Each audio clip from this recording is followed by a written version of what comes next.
नमस्कार मित्रों, उत्तराखंड के गुमनाम तीर्थ स्थलों को प्रकाश में लाने के क्रम में शब्द सुमन के रूप में आज हम आपको लिए चलते हैं उत्तराखंड के पावन दिव्य अलौकिक स्थल काली शिला वो काली मठ की ओर। माँ भद्रकाली को ही काली के रूप में पूजा जाता है। माँ की विराट लीलाओं का वर्णन अद्भुत है। इनकी महिमा अपरंपार है। जयंती मंगला काली भद्रकाली का एक स्वरूप है। काली शिला वो काली मठ में देखने को मिलता है। यह वह स्थान है जहाँ पर देवताओं की प्रार्थना से प्रसन्न होकर माँ काली एक शिला से प्रकट हुई। यह शिला युगों युगों से पूजनीय है। माँ काली के रूप में प्रकट होकर माँ ने इस शिला से ही बाद में भद्रकाली का रूप धारण कर दुष्टों का संहार किया। इस शिला की संक्षिप्त कथा का वर्णन इस प्रकार है। जनपद रुद्रप्रयाग के दूरस्थ क्षेत्र में स्थित काली मठ वो विहंगम पर्वतों की चोटी में स्थित काली शिला का महत्व आध्यात्मिक दृष्टि से बड़ा ही अद्भुत व निराला है। काली तीर्थ के इन क्षेत्रों की महिमा का न आदि है और न ही अंत है। इन स्थलों में पहुंचकर सांसारिक मायाजाल में जकड़े मानव की व्याधियां स्वतः ही यूं शांत हो जाती हैं जैसे अग्नि की लौ पाते ही तिनका भस्म हो जाता है। विराट आध्यात्म की आभा से ये स्थल जितने महत्वपूर्ण हैं, तीर्थाटन के लिहाज से उतने ही उपेक्षित हैं। रक्त बीज वध से संबंधित पुण्यदायक पवित्र चिरंजीविता प्रदान करने वाली पुराणों में इस भूभाग की कथा दिव्य एवं मनोहर है। इस क्षेत्र की महिमा का बखान पुराणों के माध्यम से सबसे पहले महर्षि वशिष्ठ ने उद्घाटित की है और माता अरुंधति को इस पावन स्थलों की जानकारी देते हुए बताया है कि प्राचीन काल में शंकुशिरा नाम का महाप्रतापी वो अति बलशाली दैत्य हुआ। उसी की भांति उसका पुत्र अस्थि बीज हुआ, जिसका बाद माता भैरवी के हाथों से हुआ। उसी का महा तेजस्वी पुत्र रक्त बीज था, जिसने घोर तपस्या करके ब्रह्मा को प्रकट किया और वरदान मांगा, मेरा वध न तो देवताओं के द्वारा हो, न दैत्यों के द्वारा, न गंधर्व, न मनुष्य, न यक्ष, न पक्षी, न पशु और न पिशाच और न अन्य जीव जातियां ही मुझे मार सकें। न दिन में न रात्रि में मेरा वध हो सके और जहाँ जहाँ मेरा रक्त भूमि में गिरे वहाँ मेरे जैसे पराक्रमी वैर उत्पन्न हो। प्रसन्न ब्रह्मा ने उसे वर देते हुए कहा, पुरुषों के हाथों तुम्हारी मृत्यु नहीं होगी। वरदान के प्रभाव से उन्मत्त वह महासुर निरंकुश हो गया और अनिति पूर्वक शुंभ निशुंभ के साथ राज्य करने लगा।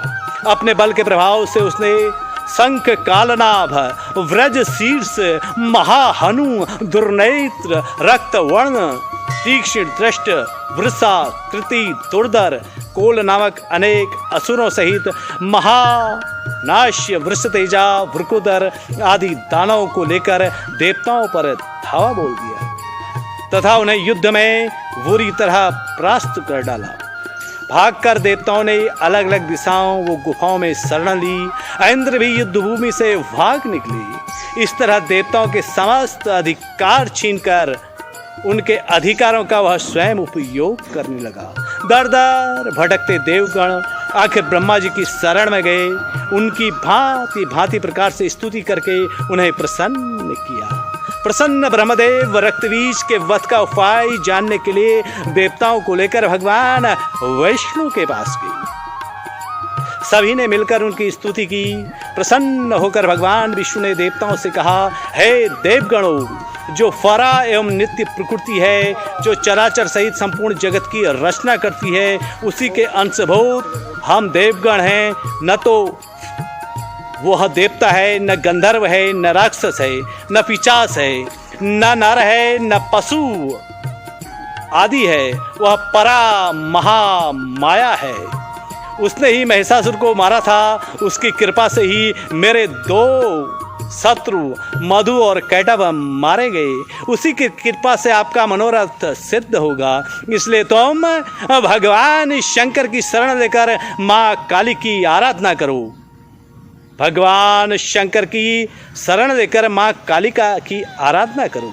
भगवान विष्णु के सुझाव पर देवगणों ने माँ जगदम्बा की आराधना आरंभ की। केदार क्षेत्र में मंदाकिनी के दूसरे तट पर सरस्वती नदी के उत्तरी तट पर देवताओं ने रक्त बीज के वध की इच्छा से माँ काली की आराधना प्रारंभ की। स्कंद पुराण में देवताओं की सुंदर स्तुति का वर्णन मिलता है और इस वर्णन में देवगण देवी से प्रार्थना करते हैं, हम लोग नील कमल की शोभा, रक्त वस्त्र, रक्त सुगंध एवं अलंकार धारण करने वाली देवी को प्रणाम करते हैं तथा सतत भजन करते हैं। इस तरह माँ काली को प्रसन्न करने की 16 श्लोकों की सुंदर स्तुति पुराणों में विस्तार के साथ पढ़ी जा सकती है। इस तरह देवताओं की प्रार्थना से खुश होकर माँ दुर्गा देवी काली चोटी पर प्रकट होकर बड़े तेज पुंज के साथ, जिनका तेज करोड़ों सूर्य का प्रकाश भी जिनके तेज के सामने निस्तेज था, माँ जगत जननी माँ जगदम्बा ने देवताओं को अभयता का वरदान देते हुए कहा, आप लोगों की प्रेम भक्ति और स्तुति से मैं संतुष्ट हूँ और इस स्थान पर आकर जो भी प्राणी अपने आराधना के श्रद्धा पुष्प मेरे चरणों में अर्पित करेगा वह मेरी कृपा का भागी बनेगा और यह स्थान काली तीर्थ के नाम से जगत में प्रसिद्ध होगा। मैं रक्त बीज का वध करूंगी, आप निश्चिंत रहिए। इस प्रकार ममतामयी माता ने रक्त बीज सहित अनेक दैत्यों को मारकर देवताओं को उनके संताप से मुक्त किया। रक्त बीज के मारे जाने से संसार प्रसन्न हुआ। इंद्र आदि देवताओं ने भांति भांति प्रकार से माँ कालिका की स्तुति की। समूचा ब्रह्मांड निर्मल आभा से युक्त हो गया। रक्त बीज के वध का यह क्षेत्र माँ कालिका की दुर्लभ महिमा वाला क्षेत्र है। इन स्थानों पर माँ कालिका पूजन करने से अक्षय फल की प्राप्ति होती है, ऐसा पुराणों का कथन है। कहा तो यहाँ तक गया है, जो मानव भक्ति से यहाँ परम शिवा का पूजन करता है वह प्रलय काल तक रुद्र भवन में वास करता है। सतयुग में जो पुण्य करोड़ों वर्षों में मिलता है वह पुण्य यहाँ 3 रात में प्राप्त होता है, इसमें संदेह नहीं है।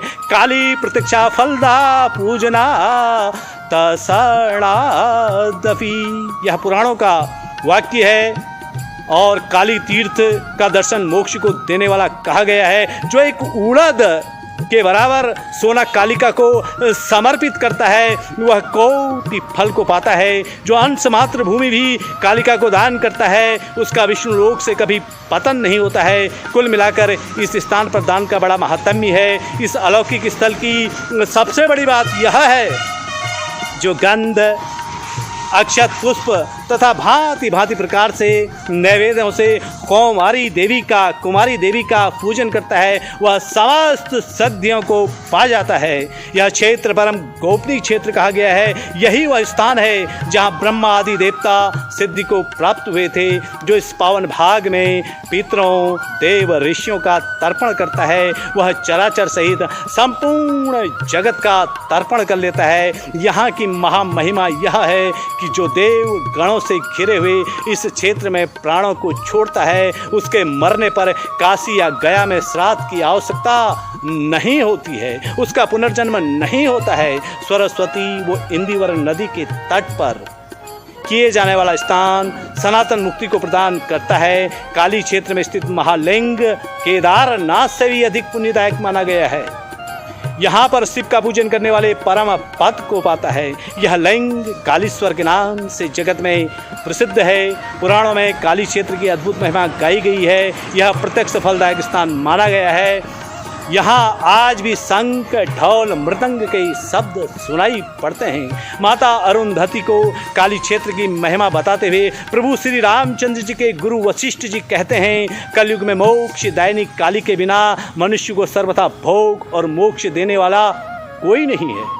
अर्थात जो मनुष्य एकाग्रचित होकर देवी का यहाँ लंबे प्रवास में ध्यान लगाता है, उसके सामने वरदायिनी देवी प्रत्यक्ष हो जाती है। यहाँ की मतंग नामक शिला पर मतंग मुनि ने कठोर तपस्या की।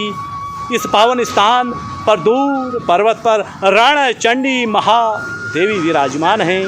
तपस्या की सिद्धि देने वाला इससे उत्तम स्थान संसार में दूसरा नहीं है। इस पर्वत पर सिद्ध गंधर्व और किन्नर देवी के साथ सुखपूर्वक विचरण करते हैं, जिन्हें कोई भाग्यशाली मनुष्य ही जिन्हें कोई देख पाता है, जिन्हें दर्शन होते हैं। इसके उत्तर भाग में खोनू गांव में कोटि माहेश्वरी माता का मंदिर सकल पापों का हरण करने के लिए जगत में प्रसिद्ध है। काली शिला से आगे मनड़ा माई के मंदिर के दर्शन सकल पापों का हरण करने वाला कहा गया है।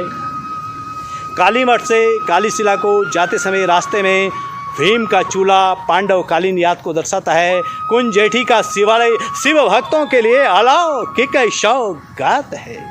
काली मठ पहुँचने के लिए देहरादून से श्रीनगर होते हुए रुद्रप्रयाग मार्ग से अगस्त मुनि गुप्त काशी के दर्शन कर इस स्थान पर पहुंचा जा सकता है। काली मठ से काली शिला तक पहुंचने के लिए 7 किलोमीटर की जटिल पैदल यात्रा करनी पड़ती है। कुल मिलाकर के माता कालिका की महिमा परम्पार है। काली शिला वो काली मठ की महिमा का वर्णन शब्दों में नहीं किया जा सकता है। शब्द सुमन के रूप में माता काली शिला व काली मठ के प्रति जो भी त्रुटि हुई हो उसके लिए मैं समस्त दर्शकों से क्षमा याचना सहित आपका रमाकांत पंत।